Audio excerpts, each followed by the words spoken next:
perlakuan kaum ulama terhadap warga. Jadi ketika saya katakan warga ini bukan hanya bukan turis yang saya maksud. Ini warga orang Aceh yang terlahir dalam keluarga Islam itu sendiri. Tidak aman. Nah, jadi kalau Islam ini tidak bisa menjamin nyawa seseorang hanya gara-gara sedikit berbeda pendapat, misalkan kalau kita protes ya, oh itu tawa ini terlalu keras suaranya, memang terlalu keras. Kita itu kan orang-orang tua yang tidur pagi jam berapa ya? Itu jam 5 pagi sudah waduh teriak, susah ini tidur. Anak-anak susah tidur. Itu tidak bisa diprotes. Ini suara azan terlalu keras. Langsung kena cap, kamu ini ya kafir atau sudah murtad atau gimana lah. Nah, sehingga Islam itu sendiri tidak menciptakan rahmat seperti yang dimaksud. Kemudian yang lebih aneh lagi,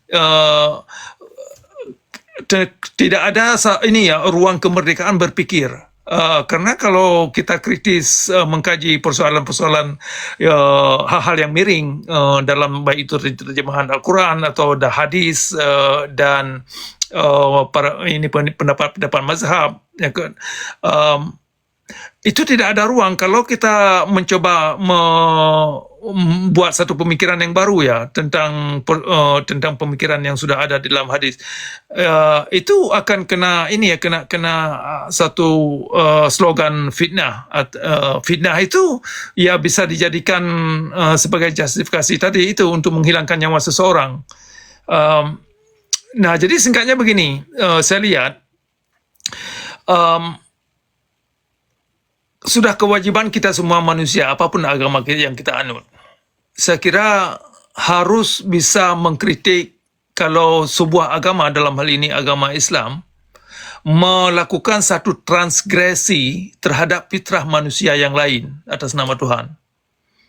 Jadi saya mengharap umat-umat yang lain, baik itu agama Kristen, agama Hindu, apapun lah agamanya, harus bisa mengupaya menasehati kawan-kawan ya baik itu kalangan ulama atau para penceramah ya, agar sedikit bisa manusiawi dalam beragama, bisa toleransi dalam beragama, karena ujung-ujungnya daripada esensi agama kan seharusnya ke situ, kepada kemanusiaan, kepada pencerahan. Harus toleransi, betul-betul. Setuju Pak, setuju. Ya. Ya. Karena kalau kita nggak toleransi, itu Indonesia akan terjadi perpisahan, akan terjadi ya kelompok-kelompok lah kiranya. Akhirnya lama-lama kan Indonesia ini tidak lagi sesuai dengan undang-undang ataupun yang dilambangkan undang-undang Pancasila, ya kan? Nah, di situ karena kita kan di situ pegangannya. Kalau kita nggak ada di 5 Pancasila itu, maka ya kita bukan Indonesia, betul tidak Pak? Iya benar. Iya benar. Baiklah Bu, terima kasih. Kita ini punya waktu sekitar 10 menit lagi ya sebelum saya tutup.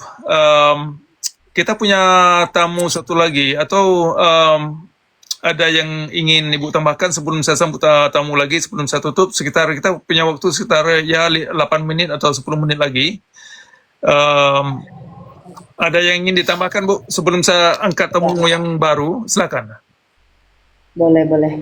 Jadi buat teman-teman, saudara-saudara yang meskipun kita berbeda keyakinan ya, tapi saya tahu tujuannya adalah kedamaian. Tujuannya adalah kita ini bersama-sama melakukan hal yang baik. Tidak untuk kepentingan diri sendiri, ya. Tidak kepentingan terkelompok, tidak. Hubungan kita dengan Tuhan bina.